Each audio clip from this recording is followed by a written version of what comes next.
오늘은 현대인을 위한 10계명 공부 6번째 시간입니다. 출애굽기 20장 12절 말씀 본문으로 권위라는 제목의 말씀 함께 나누도록 하겠습니다. 오늘 본문 12절 제가 다시 한번 읽어드리겠습니다. 네 부모를 공경하라. 그리하면 네 하나님 여호와가 네게 준 땅에서 네 생명이 길리라. 데칼로그 5번째 말씀이죠. 부모를 공경하라라는 말씀입니다. 우리가 10계명을 이해를 할 때 첫 번째에서 네 번째까지는 하나님과 인간 사이의 관계에 대한 말씀이고, 다섯 번째에서 열 번째까지는 인간과 인간 서로의 사이에서 주어지는 말씀이라고 구분을 합니다. 그러면 이 다섯 번째 말씀인 부모를 공경하라라고 하는 것은 인간 상호 간에 지켜야 할 어떤 도리에 대한 첫 번째에 해당하는 말씀입니다. 여기서 질문이 생겨요. 왜 부모를 공경하는 것이 인간 상호 간의 관계에서 제일 첫 번째에 해당하는 걸까라는 겁니다. 예를 들면 여러분, 이제 우리가 다음 주에 다루겠지만 살인하지 말라라고 하는 것이 부모를 공경하라는 것보다 더 중요하지 않을까요? 생명을 존중하는 거, 이거 얼마나 중요한 일입니까? 간음하지 말라라든지 도둑질하지 말라라든지 다 대단히 묵직한 것들인데 왜 그와 같은 것들보다 부모를 공경하는 것이 더 앞에 있느냐라는 겁니다. 게다가 우리가 이 10가지의 데칼로그 말씀 가운데 다른 8가지의 말씀은 모두 부정적인 무언가를 하지 말라라는 말씀인데 반해 네 번째인 안식일을 거룩하게 지키라라는 것과 오늘 해당하는 다섯 번째 부모를 공경하라라고 하는 것은 긍정형의 말씀입니다. 다른 것들은 다 하지 말라 그만한데 안식일을 거룩하게 지키라고 하는 것과 부모를 공경하라라고 하는 것은 적극적으로 실천하도록 요구하고 있는 말씀이라는 거예요. 이게 또 묘하게도 가운데에 위치하고 있습니다. 송암교회에서 목회하시고 은퇴하신 김지철 목사님과 이런저런 성경 공부를 하는데 이 말씀에 대해서 이야기를 나누는데 그런 제안을 하시더라고요. 아마도 이 두 개의 긍정형의 말씀은 다른 8개의 부정적인 말씀과 모종의 관계가 있는 것 같다라는 거예요. 그러니까 안식일을 거룩하게 지키는 것은 앞에 나오는 첫 번째에서 세 번째 말씀, 하나님과 인간 사이의 관계에 대한 말씀을 종합하는 성격을 갖게 되고, 그리고 부모를 공경하라라는 다섯 번째의 말씀은 뒤이어 따라오는 여섯 번째에서 열 번째의 말씀의 일종의 핵심이 된다, 그런 제안을 하시더라고요. 저도 그래서 곰곰이 이번 한 주간 생각을 해봤어요.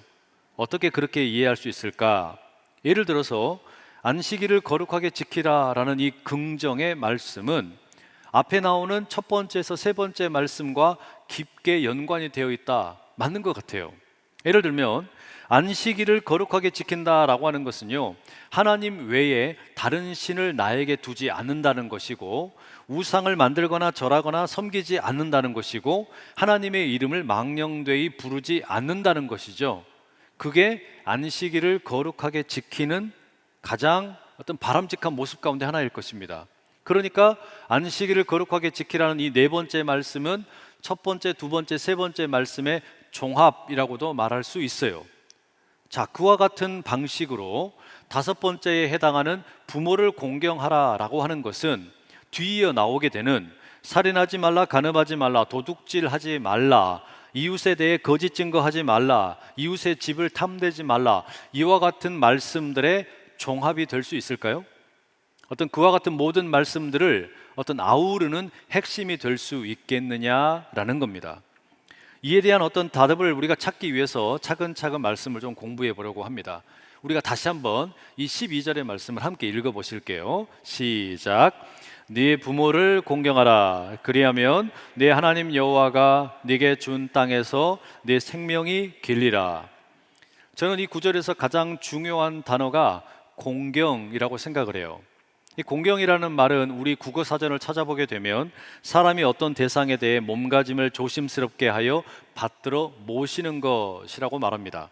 그러니까 부모를 공경하는 것은 부모님을 바른 자세로 정중하게 섬긴다, 이런 의미가 되겠죠. 그런데 이 공경을 가리키는 히브리어의 의미는 조금 특이합니다. 이 공경한다에 해당하는 히브리어가 카베드라고 되어 있습니다. 이 카베드라는 말은 우리 몸에 있는 여러 내장, 기관 가운데 간을 지칭하는 겁니다. 간은 내장 중에서 가장 무게가 많이 나가는 기관입니다. 그래서 이 카베드의 가장 기본적인 뜻이 뭐냐면 무겁다라는 뜻이 있어요. 그러면 부모를 공경한다라고 하는 것은 부모를 카베드하라라는 건데, 다시 말하면 부모를 무겁게 여기라는 겁니다. 부모를 무겁게 여기라, 부모를 비중 있게 생각을 해라, 부모를 중요하게 여기라, 이런 의미가 있습니다. 그러니까 이것은 우리말의 공경과 유사하면서도 약간 미묘한 차이가 있는 것 같아요. 우리말의 공경이라고 하는 것은 아무래도 잘 섬긴다라는 것이 강조되는 것 같고, 반면에 이 카베드라는 말 속에 들어있는 뜻에는 중요하게 여긴다라는 면이 조금 더 강조되고 있는 것 같습니다. 여하튼 왜 부모를 공경하는 것이 중요할까요? 왜 이 부모를 무겁게 여기는 것이 필요한 걸까요? 이 구약 학자인 프랑크 크리제만이라는 사람은 고대 사회에서는 오늘날과 같은 노후 대책이 마련되어 있지 않기 때문이다 말합니다. 지금 여러분 한국에서는 어떻습니까? 65세가 되면 이제 국민연금을 받을 수 있죠. 그 외에도 다양한 사회보장 제도가 있어요. 그래서 국가가 국민들의 노후 생활을 전부는 아니지만 부분적으로 도와줍니다. 하지만 고대 사회는 그렇지가 않은 겁니다. 그 당시에는요, 오로지 가정의 자녀들이 이 노년의 삶을 살고 있는 어른들을 또는 병자들을, 약자들을 책임지고 섬겨야 했습니다. 그래서 자녀가 노년의 부모가 죽을 때까지 음식이나 또는 옷이나 거주할 집에 대해서 책임을 지는 겁니다. 마지막에는 장례까지도 온전히 감당을 해야 했습니다. 그러니까 이 부모를 공경한다라고 하는 것은 고대 사회에서 이 노인들의 안정적인 노후를 위해서 반드시 필요했던 일이에요. 그런데 이게 여러분, 오늘날은 어떨까요? 이 현대 사회에서도 부모를 공경한다라고 하는 것이 의미가 있겠습니까? 그렇습니다.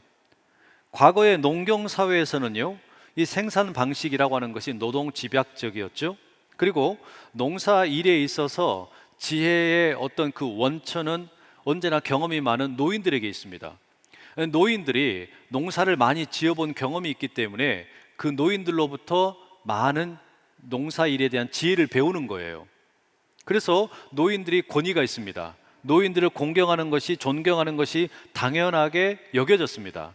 그런데 이제 농경 사회를 지나서 산업 사회가 되고 보다 빠르게 변하는 이 정보 사회가 되니까 과거와 달리 노인들의 권위가 땅에 떨어지게 되었어요. 옛날처럼 대접을 받지 못하게 되는 겁니다. 젊은 사람들이 훨씬 빠른 속도로 새로운 지혜를, 지식을 습득하게 되고, 그리고 어떤 경제 활동을 하는데 접목을 시킵니다. 노인들은 따라가지를 못해요. 스마트폰을 어떻게 써야 될지를 모르고 유튜브로 교회의 동영상 보는 것도 힘들어한다라는 말이에요. 그러다 보니까 자연스럽게 노인들의 권위는 위축되고 약해지고, 늙고 병든 부모 역시 대접을 제대로 받지 못하는 일들이 많습니다. 그러다 보니까 이 연로하신 어르신들이 외로워요. 참 많이 외롭습니다. 제가 지난 3월 달인가 설교 시간에 소개해드렸던 고리베 시대라는 책이 있어요. 이 책에 보니까 이런 내용이 나옵니다. 일본에서는 지난 한 20년 동안에 65세 이상의 노령층의 범죄 건수가 4배 이상 증가했다고 합니다. 이렇게 이제 교도소에 들어오게 된 노령의 죄수들은 감옥을 어떻게 생각하느냐? 집에서는 찾지 못하는 공동체를 경험할 수 있는 곳이다, 이렇게 생각을 해요. 어느 80대 재소자는 감옥을 가리켜 항상 주변에 사람이 있어서 외롭지가 않은 곳이랍니다. 그만큼 노인들이 외롭다는 거죠. 한국이라고 그 사정이 다르겠습니까? 코로나 이전에 한국의 노인들이 가장 많이 모이는 장소 중에 하나가 콜라텍이라는 디스코장이었어요. 평일에는 한 1000명씩 모이고 주말에는 2000명씩 모였다고 합니다. 입장료가 단돈 1000원밖에 하잖아요. 왜 이곳에 이렇게 많은 노인들이 모였을까요?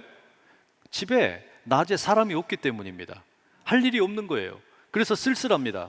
그런데 노인정에 가봐야 어떻습니까? 담배를 피우거나 고스톱 치는 것밖에 없어요. 그렇게 무료하니까 콜라텍에 가서 사람들을 만나고 그곳에서 교제를 하는 거예요.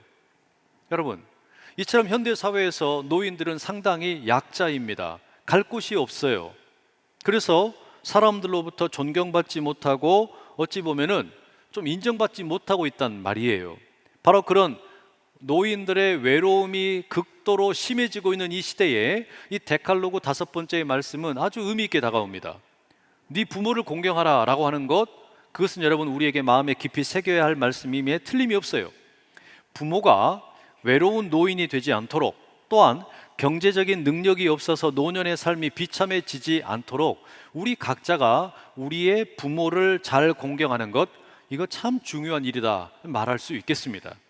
그런데 이게 분명히 중요한데, 우리가 효를 다하는 게 대단히 중요한데, 과연 이게 이 5번째 데칼로그 말씀의 모든 의미일까?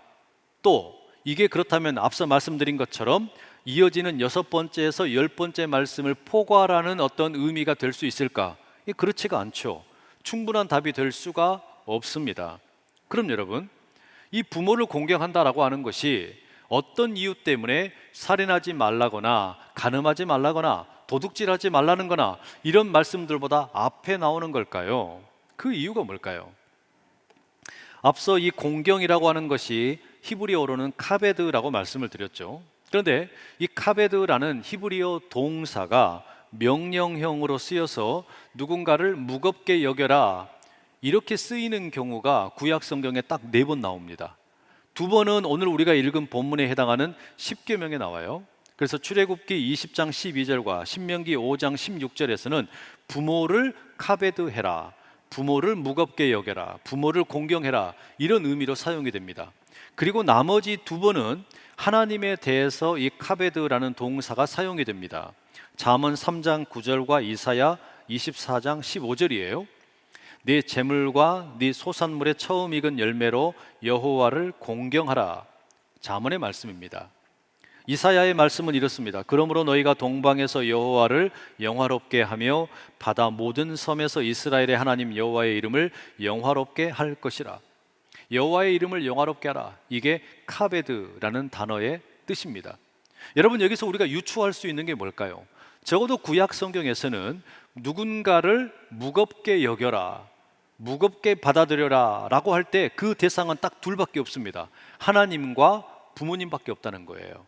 우리가 누군가를 중요하게 받아들여라, 또 누군가를 무겁게 받아들여라 라고 할 때 그것은 하나님과 부모님에 대해서만 그런 용례를 가지고 있다는 겁니다. 자, 여러분, 이게 무슨 의미겠습니까? 하나님을 공경하듯이 부모를 공경하라는 거죠. 하나님을 무겁게 받아들이는 것처럼 부모를 무겁게 받아들이라 라는 겁니다. 하나님을 내가 중요하게 모시는 것처럼 부모님도 중요하게 모시라는 거예요. 자, 그러면 이것은 여러분 반대로도 우리가 해석을 해볼 수가 있어요.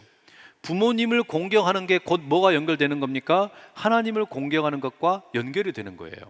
내가 부모님을 중요하게 여기는 것은 곧 하나님을 중요하게 여기는 것과 아주 깊은 관련이 있게 되는 겁니다. 그래서 종교개혁가 장 깔뱅은 부모 공경을 포함한 모든 공경이라고 하는 것은 궁극적으로 하나님을 공경하는 것으로 향하게 된다 말합니다. 그런데 우리가 그럼 여러분 부모님을 공경하게 될 때, 또 하나님을 공경하게 될 때 그것은 누구를 위한 것일까요? 하나님을 공경하게 되면 하나님에게 유익이 되는 걸까요? 그렇지가 않습니다.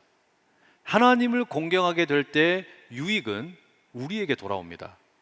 내가 하나님을 공경하게 될 때, 부모님을 공경함으로써 하나님을 공경하는 것을 배우게 되면 그 유익이 나에게 온다는 거예요. 그게 뭐냐? 그냥 한마디로 말하면 교만을 이기는 유익입니다. 이게 무슨 말인지 아리송하실 수도 있어요. 부모를 공경하는 이야기 하다가 갑자기 이 교만에 대한 이야기가 나오니까 말이죠.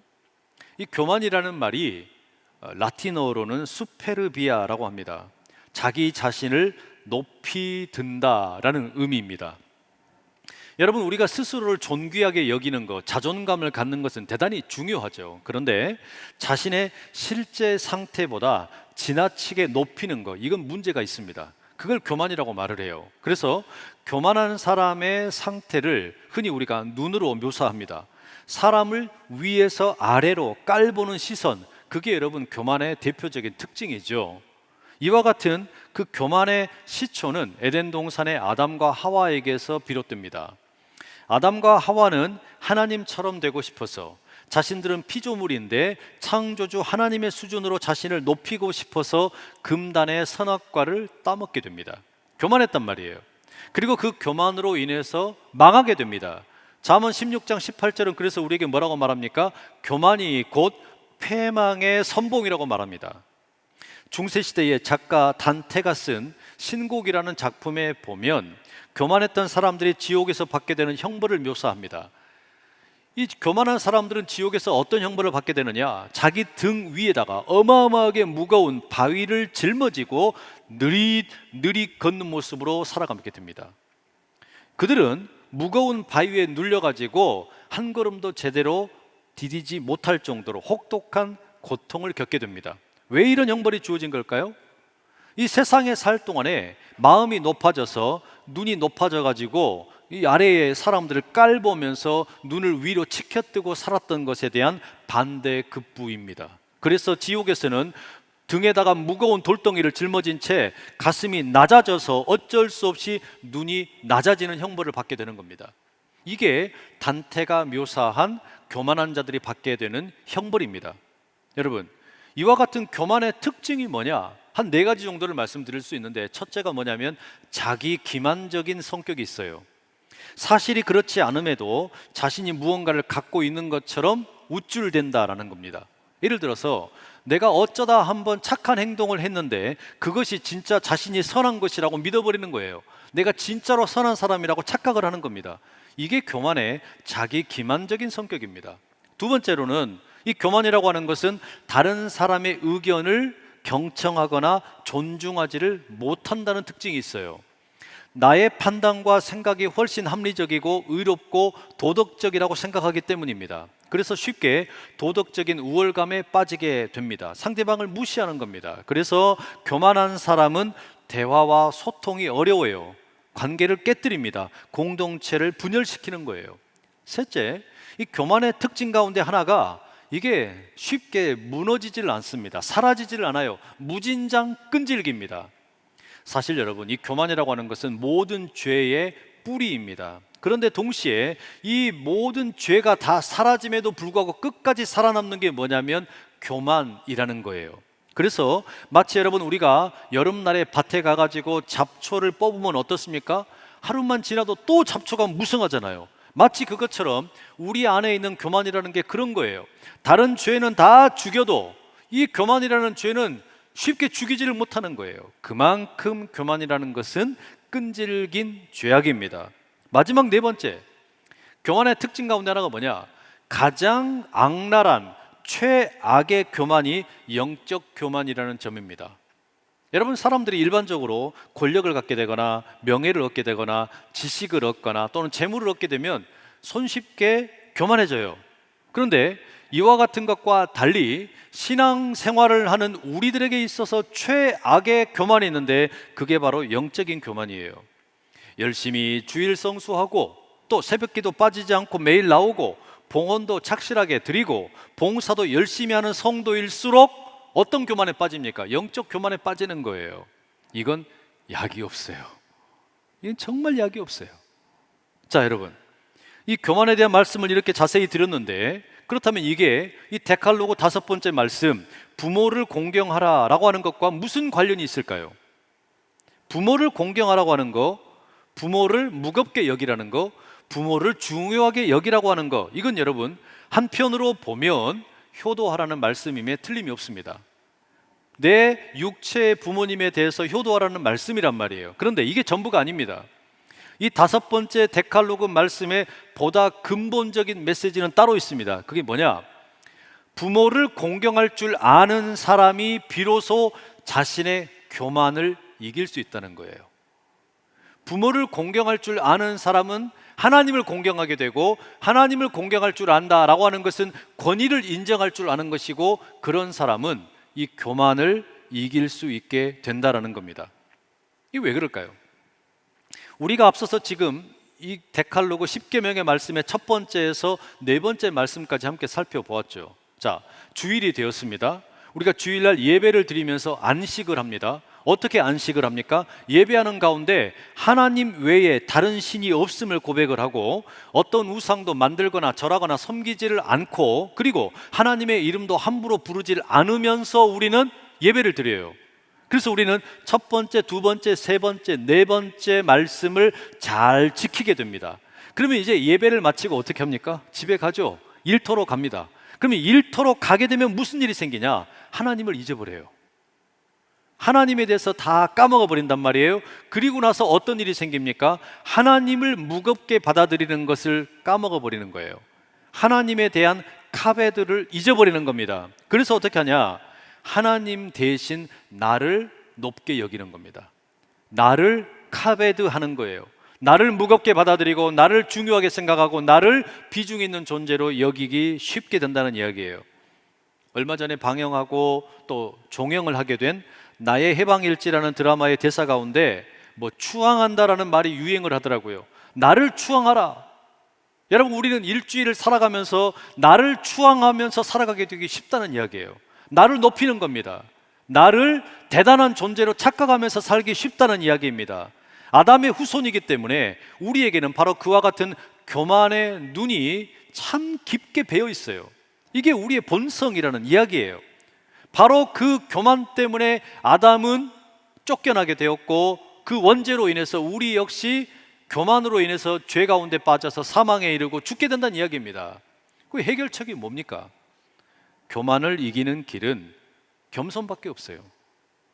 교만 때문에 아담이 타락을 했다면 겸손만이 우리가 구원받을 유일한 길입니다. 겸손 때문에 우리가 상처를 입었다면 겸손만이 우리를 회복시킬 수 있다라는 이야기예요. 그래서 여러분, 예수 그리스도께서 이 땅에 오셨어요. 어떻게 오셨습니까? 왕궁에 예수님께서 오신 게 아니죠. 볼품없는 마국간에 말 구유 위에 오셨어요. 겸손하게 오셨어요. 겸손하신 예수님께서는 예루살렘에 들어가실 때에도 나귀의 새끼를 타고 입성을 하십니다. 겸손의 왕으로 오셨어요. 자기 자신을 추앙하는 것이 아니라 철저하게 하나님 아버지의 권위를 인정을 하면서 하나님께 순종하면서 오셨어요. 그리고 아담의 교만으로 인해서 우리가 죽었기 때문에, 죽을 수밖에 없기 때문에 예수님께서는 겸손한 모습으로 우리 가운데 구원의 길을 제시하십니다. 그게 십자가예요. 예수님께서는 그렇게 십자가에 죽으실 때 겸손하게 하나님 아버지의 뜻에 순종함으로, 하나님의 권위에 순종함으로 겸손의 길로 우리에게 구원의 길을 제시하신 겁니다. 자, 여러분, 그렇다면 이 데칼로그 5번째 말씀을 다시 한번 기억을 해보세요. 부모를 공경하라고 하는 거, 물론 육체의 부모를 우리가 잘 섬기는 효를 다하라라는 말씀임에 틀림없습니다. 그러나 이와 함께 어떤 의미가 들어있는 겁니까? 이것이 그저 가부장제적인 낡은 이데올로기 껍데기를 버리라는 말씀이겠습니까? 아니에요.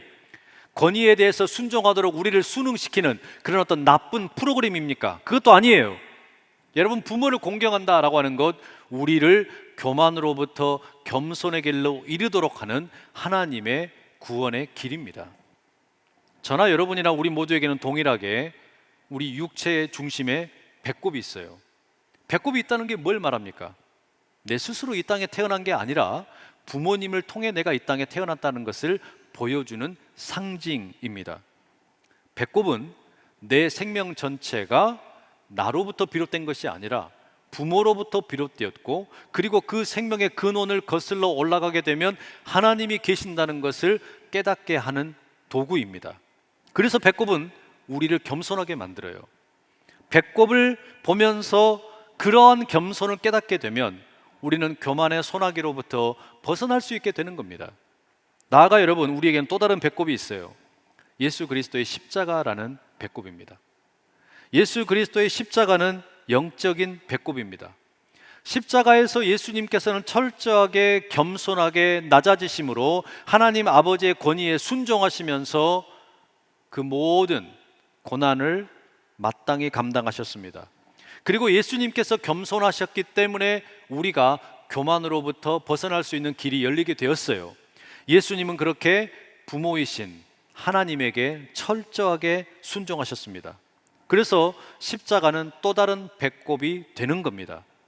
여러분, 이 데칼로그 5번째 말씀은 그 10가지의 말씀 가운데에 위치하고 있습니다. 배꼽입니다.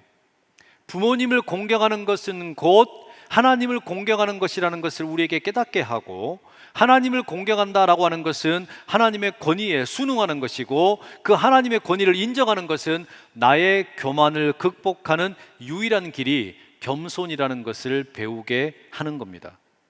그럼 여러분 어떻습니까?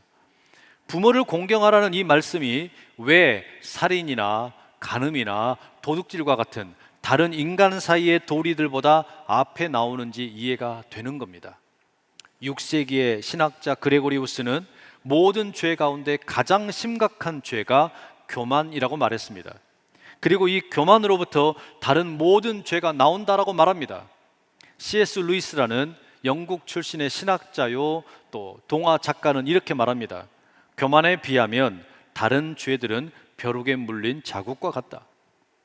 교만이 얼마나 크고 또 이것이 얼마나 우리를 어렵게 만드는지, 그 죄의 심각성이 강한지 다른 죄에 비하면, 이 교만에 비하면 다른 죄는 아무것도 아니라는 거예요. 그러니 여러분, 하나님께서는 그와 같이 우리에게 이 교만이 늘 호시탐탐 우리를 노리고 있는 걸 아시기 때문에 제일 먼저 부모 공경의 이 계명을 주고 계시는 겁니다. 이 부모 공경을 통해서 우리가 겸손을 배우기를 원하시는 거예요. 교만의 원죄를 극복하고 권위에 순종하는 법을 배우고 다른 죄들을 이길 수 있는 힘을 공급받으라 라는 겁니다. 뿐만 아니라 여러분, 이 5번째 계명, 부모를 공경하라 라고 하는 말씀은 특이하게도 약속이 주어져 있습니다. 네 부모를 공경하라, 그리하면 네 하나님 여호와가 네게 준 땅에서 네 생명이 길리라. 여러분, 이 약속의 말씀은 부모님에게 유익이 있다고 하지를 않아요. 네 부모를 공경하라, 그리하면 네 하나님 여호와가 네게 준 땅에서 네 부모의 생명이 길리라, 이렇게 이야기하지를 않습니다. 그죠? 뭐라고 말합니까? 내가 내 부모를 공경하게 되면 부모님이 잘 먹고 잘 살고 오랫동안 장수하시는 게 아니라 부모를 공경하는 내가 물질적인 복을 누리고 장수를 누리게 된다는 거예요. 이 참 특이한 말씀이죠. 5번째 데칼로그 말씀, 우리에게 약속을 주시는 거예요. 여러분, 물질의 복을 받기 원하십니까? 장수하고 싶으십니까? 그러면 여러분, 이 말씀을 문자 그대로 믿으실 수 있기를 축복합니다. 우리가 물질의 복을 받는 비결이 뭐냐? 내가 장수를 하는 비결이 뭐냐? 성경은 명확하게 말합니다. 부모에게 효도해라.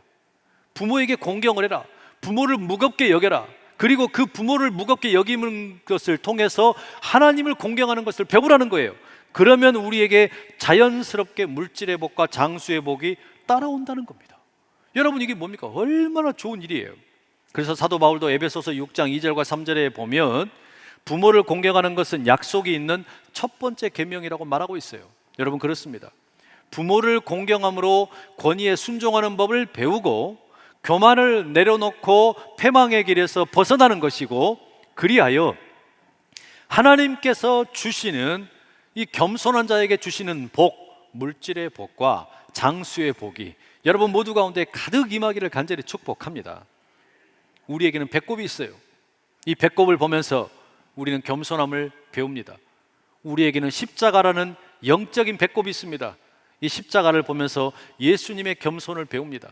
하나님 아버지의 권위를 인정하고 순종하고 그 가운데 십자가를 짊어지심으로 우리의 교만을 치유하시고 우리를 겸손의 길로 이끌어 가시는 예수님의 뒤를 따라가는 우리 모두 다 될 수 있기를 간절히 축복합니다.